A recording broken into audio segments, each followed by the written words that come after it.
सफ़ीना। सफ़ीना एक मुस्लिम परिवार से है। सफ़ीना को नाचना बहुत पसंद है,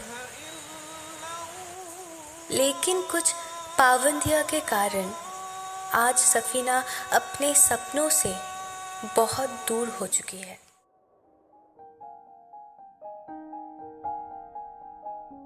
संजना। संजना एक एजुकेटेड लड़की है जो वर्किंग बनना चाहती थी, पर कुछ हालात ऐसे थे जिसके वजह से उसके सपने पूरे होने से पहले ही उसकी शादी हो गई। रूपा एक हाउसवाइफ और एक माँ है। रूपा को संगीत बहुत पसंद है।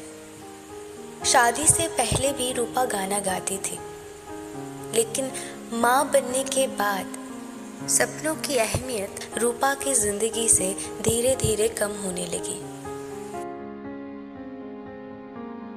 इन सब की कहानी कहीं ना कहीं जाके एक ही है। इन्होंने सपने तो आँख खोल के देखे थे, लेकिन कुछ हालातों के वजह से और शायद जिंदगी के भागदौड़ में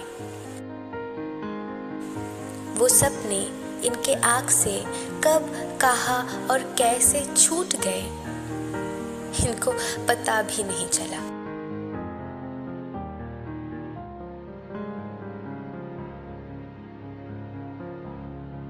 लेकिन जो सपने देखते हैं उनको सपने छूटने का दर्द बाखूबी मालूम होता है। सब कुछ होके भी जिंदगी में एक खालीपन सा महसूस होता है। ऐसे ही एक दिन इन्होंने अपने सपनों के तरफ कदम उठा ही ली। संजना ने जॉब ढूंढना शुरू कर दिया। सफ़ीना सारे पाबंदियां भूलकर अपने जिंदगी से थोड़ा वक्त अपने सपनों को देने लगी और उसे ख्यालों में बिठाकर उसे थोड़ा बहुत जीने लगी।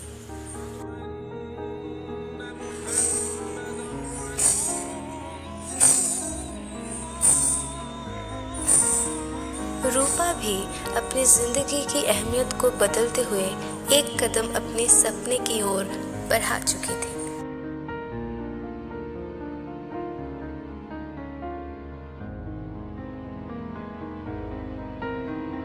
फिर क्या होना था? सपने देखने की हिम्मत जो रखते हैं, उनके सपने पूरे होने की आशंका कहीं ना कहीं ज्यादा रहती है। तो संजना को आखिरकार वर्किंग बनने का एक मौका मिल ही गया। उसके सपने पूरे भी हो गए।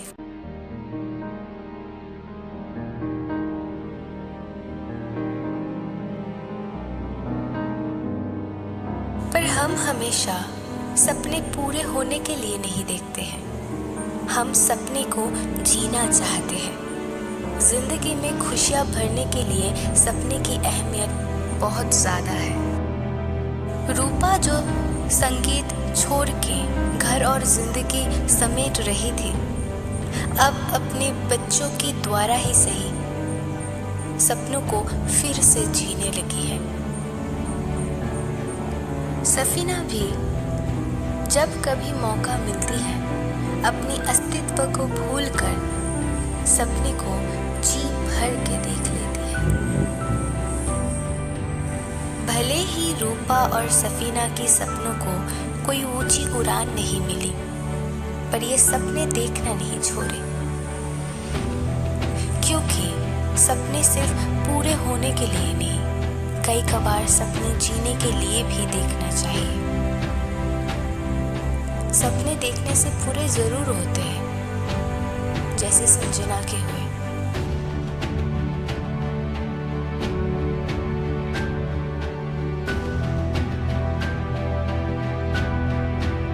लेकिन सफ़ीना और रूपा की तरह भी सपने कई कबार सिर्फ जीने के लिए देखना चाहिए। चाहे कोई भी हालत हो, सपने देखना नहीं छोड़ना चाहिए।